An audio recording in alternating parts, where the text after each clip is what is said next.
Joining us now is Dylan SKOLNIK. Welcome to the show. How are you? I'm good. I'm delighted to be here. Thank you for having me. You were one of my first friends that I met when I first moved from St. Louis to Long Island, and I lived on 38 Turtle Cove Lane, right up from your cinema, right down the street from your cinema. Dylan, I cannot tell you how important you are in my personal journey. And I wanted to have you on the show because I wanted to personally thank you in front of the entire world. But no, I wanted to tell you thank you. You're just an amazing human, and you've done so much. No, seriously, you've done so much for so many people at the Cinema Arts Center and just beyond that. So thank you for that. Just thank you for being you. Now, what your job is, right, besides all your gloriness, is for 52 years, your family started an independent theater, movie theater. Yes, it's the Cinema Arts Center in Huntington, and we're entering our 52nd year showing movies, showing the widest range of movies and bringing the community in to see them. Now, is it true that that you started with just a sheet hanging up on a wall? Yes, yeah, Okay. that was the idea. So tell us about day one. I want to know about that, about the history of the Cinema Arts Center. All right, we'll try to give you the capsule version, but Sure. you know, my parents, they came out from the city, and you have to remember there was no movies. There was just there was no cable, no internet, no, you know, all these things, no home video, no DVDs or VHS. So they wanted to see movies. They were used to going to the movies, so they started this. They borrowed a projector and a film from the library and put up a bed sheet that they had in the house and made up little flyers and took off from there. That was day one. You have supported so many independent filmmakers over all of the years. What are some of the events that you have or programs that you have that help the community thrive at the Cinema Arts Center?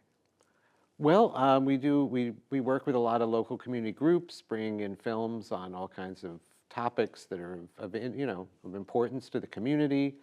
We also create, kind of what they call a third space, community space. You know, it's not your job, it's not your home, somewhere else where you interact and meet all the, your neighbors and friends, family.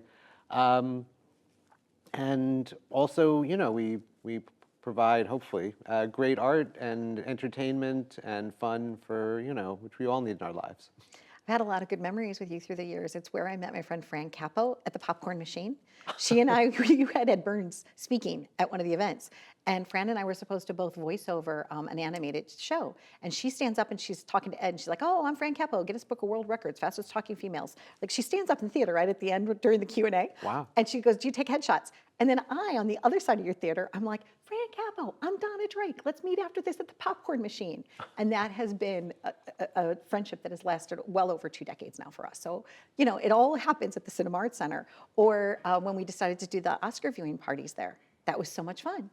Just a simple idea, that then helps the theater, helps the community. One of the things I want to ask you about this year is what were some of the big movies this year, in your opinion? Like the big, maybe 5. Oh, well, A Complete Unknown is happening right now. That's been a really big hit. People have been loving it.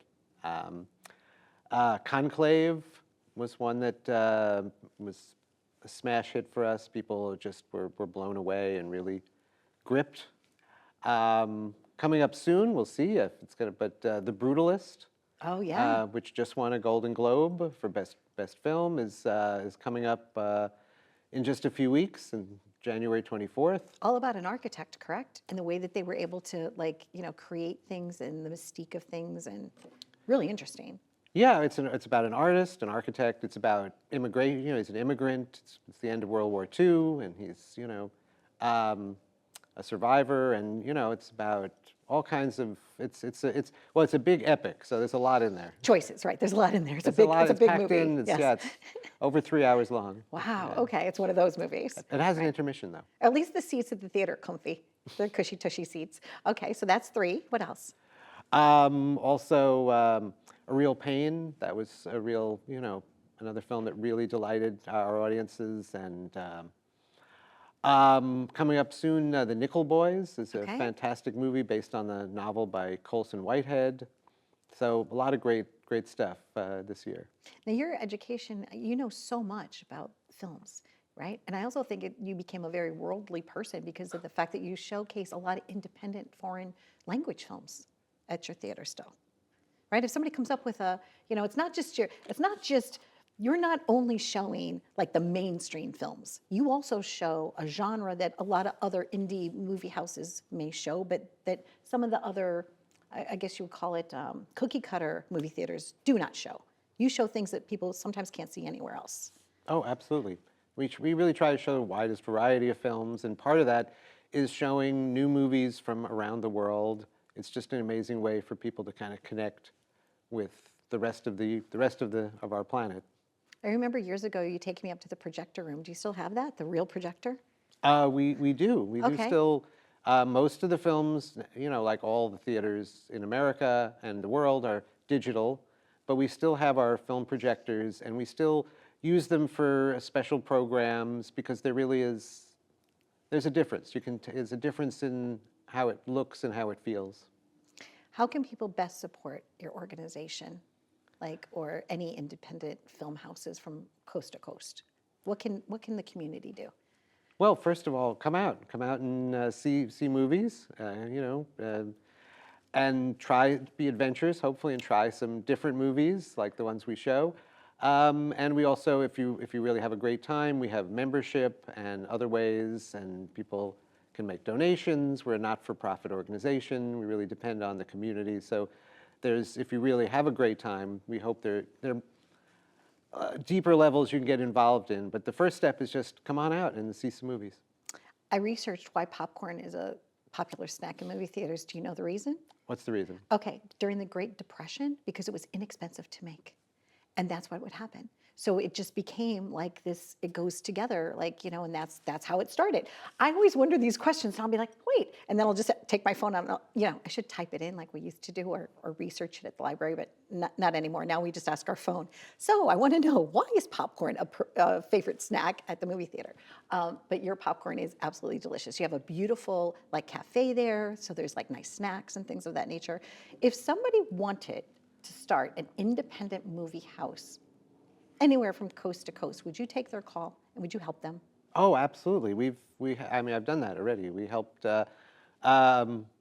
cinemas far away and nearby. We have there's we call sister organizations, and Okay. there's a great cinema in Patchogue, the Plaza Media Arts Center. There's the Sag Harbor Cinema. We were talk to them. We're always trying to help. We're part of a bigger community of cinemas all across the country, and it's we all help each other. You're lovely. I also know the archives that you have there, which are fabulous. You're an archivist. You have a lot of old movie posters and all types of good things there. So Dylan, thank you so much. And there was a time in my life that I needed a job, and you let me sell tickets at your movie theater. I'm just I'm just putting it out there, and I thank you for that opportunity, right? And I was too embarrassed to say that I was on hard times, and so I told people that I was doing research or whatever. But you were so kind to me, and I just really appreciate that. May we never on this journey grow so big or so famous or so wealthy that we don't always remember our roots, right? And I thank you from the bottom of my heart. It made a huge difference in my journey, Dylan.